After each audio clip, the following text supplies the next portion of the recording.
Hi everyone, welcome back. It's Doug from Beyond Territory, and in this video I'm going to show you how you can build your own damaged, war-torn, burnt out piece of terrain building for your Peninsular War campaign. If you like what I'm doing, please don't forget to like and subscribe. Catch you in a bit. So on this building, it's going to be a bit more demolished, abandoned, ruined looking as a Peninsular building. Maybe a derelict farmhouse that's been worn away or something along those lines, but that's what I'm going to aim for. So a bit of an old piece of MDF, it's about 3 or 4 mils thick, marked out general shape of the house that I'm building, just to give me a bit of an idea of where I'm going. It's 3 inches by 5 inches, with a little 1.5 inch kind of outer porchy area. I haven't quite decided what it's going to be yet, but it's going to be a jutting out part of the building. So using black foam core card, I've cut some pieces to the size I need it to be. Nice sharp knife on a cutting mat, and these are my 2 end panels. And this time I've included the peak for the roof as well. I've cut out all my walls for the main building, and what I'm going to do now is start working out where my windows are. So I take the full height of my building is 4 inches, and that's breaking down that each floor is 2 inches in height. So I'm just going to mark out that 2-inch marker of height, so I kind of know where the floor ends and where the next floor is. Okay, so cutting out the windows, I use the point into the foam core at the tops and rotate it, point into the corner and back, point into the corner and back, and then rotate again. So every corner edge you slice into, because of the angle of the blade, if you don't go to the far side, you'll miss a pop, and it should pop out quite easily. Okay, I then take a little bit extra along the top, and I don't go all the way down, just make an insertion, and I take off the top layer of foam in the window.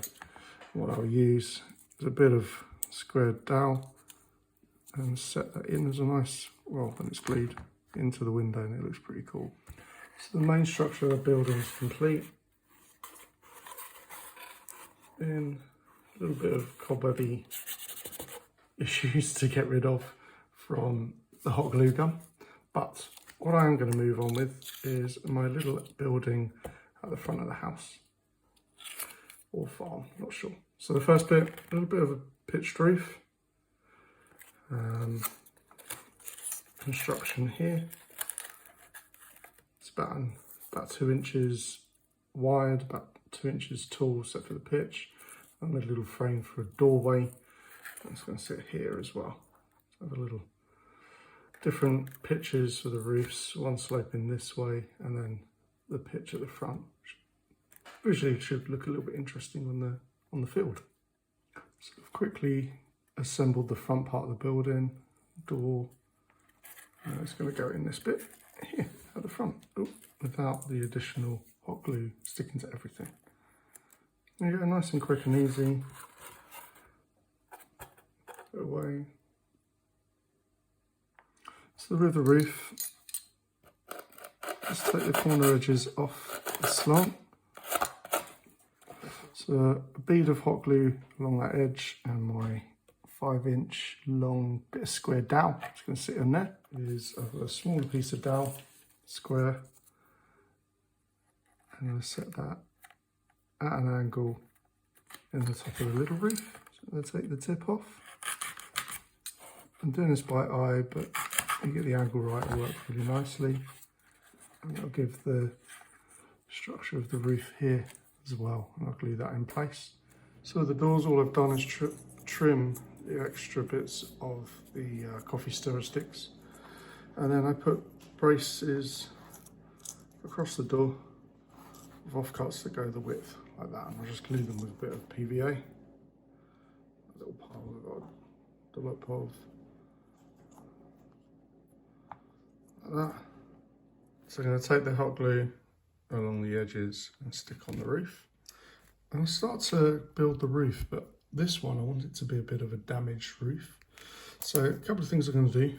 Some coffee stir sticks. I'm going to build across the roof. I'm going to put 2 on each side, 2 here and then 2 the opposite side of the roof. And then just to make it a bit interesting, I have it going this way as well. Wait until that dries. There's a hole in the roof that side. It's quite cool. So there we go. Bit of damaged roofing for now. And start tiling it and so break away a bit of the wall. So I'm going to take the knife in. I'm going to cut away a chunk of the wall. Get a nice natural look for it. The great thing about it is you can peel away layers and have revealed parts. Then what I'm going to do, I'm going to score with my pencil where revealing some brickwork underneath. So what I do, another strip of card, it's a cereal box card. I do slits 3/4 of the way up, try and keep them even. I just do it by eye. Fold them up, alternate ones. Take my pencil, bend the bits of strips of card to the shape of my pencil to make rounded tile shapes. So I've started to build up the rows. I've got some scattered tiles as well, some broken and fallen off, some are slipped out of position. So I've done the tiling how I'd like it in my building. It's up to you how you'd like to do yours, more tiles, less tiles. You can break some tiles, you have some falling on the floor. What I need to do now is my little roof. I've got my first layer and I'm going to follow the same principle, building tiles on the top. Now that my ramshackled building is pretty much done for first fix, I'm now going to do a nice coat of Mod Podge and black acrylic paint, and this will really tie it together, strengthen all the card, and it will provide a really good surface to paint on top of. So here's my damaged building. It's coated now and dried in black acrylic paint and the Mod Podge, and again I've put a bit of sand texture on it to get a bit of texture on the building, a bit of weathering. I'm going to get my base coats on. First colour I'm going to put on the walls is a watered down off-white. It's a mix of white acrylic paint with a little bit of light brown. And I'm just going to slap it on. There you go, nice wash of off-white on my building. Get me started. Now that the wash white is drying, whilst working, I'm just going to add in light brown for the windowsills, all the woodwork, the beams, etc. As well as the wood on the building, the wood beams, etc. I'm also going to paint my little door in the same light brown. I'm going to come in with a dark grey. Any of the exposed brickwork. I'm going to come into my first layer with Agrex Earthshade to give it a bit of weathering look, a bit of tone on my wood. Almost done with my first layers of colours and a bit of a wash. But whilst this is drying, I'm going to come in with my burnt sienna for my tiles. I'll be a bit careful on some of them. Get a nice even coat of the burnt sienna on top of them. What I'd like to come in now with is using a fairly dry brush and just place on some white acrylic. And the idea is that the top is a bit brighter and at the bottom it's more of the washes, the browns, the off-whites to make it look worn. I'm going to come in with a dry brush now for my wood, the beams, the window frames, etc. with a yellow, it's like a light brown, yellowy ochre, just to pick it out. A little bit of a highlight really. The little door, I'm going to come in with a dry brush as well, using the same ochre, yellowy brown colour. I'm going to come in with a light grey. I'm using Citadel Grey here, but I'm just going to come in where the bricks are being exposed and using my dry brush just to pick out some of the brick tones. I'm going to dry brush the tiles, but I'm only going to focus on one part really, the edges on this side of the roof. Next phase for my building is the basin around the outside edge of the building. And I'm going to come in with my PVA glue, slapping it on all around the outside. What I'm going to put on is some sand. Next bit, brown ground from Army Painter. I like this stuff, nice coarse gritty bits. And I'm not putting as much as the sand on, but just to build up and give it a little bit of different texture on the surface. Bit, my cork stones, cork pieces, and just a few placed around.